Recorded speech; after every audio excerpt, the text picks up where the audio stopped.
Hi all welcome back. ఇవాళ కాకరకాయ కారం ఎలా తయారు చేసుకుందామో ఈ వీడియోలో చూద్దాము. ముందుగా కాకరకాయ ముక్కలన్నీ ఇలా చెక్కు తీసి పెట్టుకొని శుభ్రంగా కడిగి పెట్టుకోవాలి. ఆ తర్వాత ముక్కలన్నీ ఇలా ఈవెన్గా కట్ చేసుకోవాలి. ముక్కలన్నీ బాగా వేగాలి కాబట్టి సమానంగా కట్ చేసి పెట్టుకోవాలి. తర్వాత అందులోకి కొద్దిగా సాల్ట్, టర్మరిక్ యాడ్ చేసి బాగా మిక్స్ చేసి పక్కన పెట్టుకోవాలి.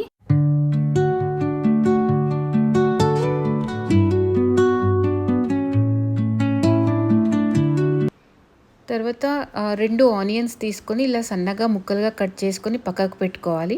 ఒక పాన్ తీసుకొని స్టవ్ మీద పెట్టుకొని ఒక 5 టేబుల్ స్పూన్స్ ఆయిల్ వేసుకోవాలి. ఈ కాకరకాయ కారానికి కొద్దిగా ఆయిల్ ఎక్కువగానే పడుతుందండి. ఎందుకంటే దీన్ని మనము ఒక 1 మంత్ వరకు స్టోర్ చేసుకోవచ్చు.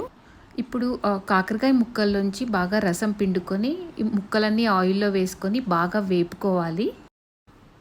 ఈ కాకరకాయ ముక్కలన్నీ బాగా వేగేలోపు మనము కొబ్బరి వెల్లుల్లి కారం ప్రిపేర్ చేసుకుందామండి. దానికోసం ఒక మిక్సీ జార్ తీసుకొని 3 స్పూన్స్ ఆఫ్ కారం యాడ్ చేసుకొని అందులోకి సాల్ట్ తగినంత, టేస్ట్కి తగినంత సాల్ట్ యాడ్ చేసుకొని జీలకర్ర వేసుకోవాలి. జీలకర్ర, వెల్లుల్లి, ఇందులోకి నేను కరివేపాకు కూడా యాడ్ చేస్తానండి. అది ఆప్షనల్, మీ ఇష్టం ఉంటే యాడ్ చేసుకోండి, లేకపోతే లేదు.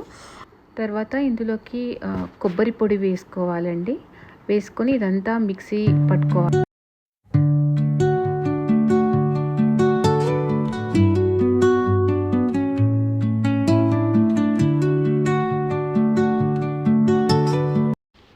ఇప్పుడు వేగిన కాకరకాయ ముక్కలన్నీ ఒక పక్కకి పెట్టుకొని అదే ప్యాన్లో, అదే ఆయిల్లో ఆవాలు, జీలకర్ర, వెల్లుల్లి, ఎండుమిర్చి, కరివేపాకు, పచ్చిశనగపప్పు వేసుకొని వేపుకోవాలి. ఆనియన్స్ కూడా వేసుకొని వేపుకోవాలి. కొంచెం సాల్ట్ కూడా యాడ్ చేసి వేగిన తర్వాత అన్నీ మిక్స్ చేసుకొని వేపుకోవాలి.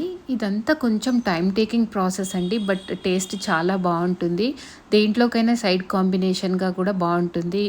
పప్పులోకి కానీ లేదా రైస్లోకి నెయ్యి వేసుకొని తిన్నా బాగుంటుంది. ఉప్మాలోకి వేసుకోవడానికి బాగుంటుంది. ఇది ఫ్రిడ్జ్లో పెట్టుకుంటే 1 మంత్ ఉంటుంది, లేకపోతే 10 డేస్ వరకు బయట స్టోర్ చేసుకోవచ్చు. ఇప్పుడు మిక్సీ పట్టుకున్న కొబ్బరి వెల్లుల్లి కారం మొత్తం ఈ వేగిన కాకరకాయ ముక్కల్లో వేసుకొని కలుపుకోవాలండి.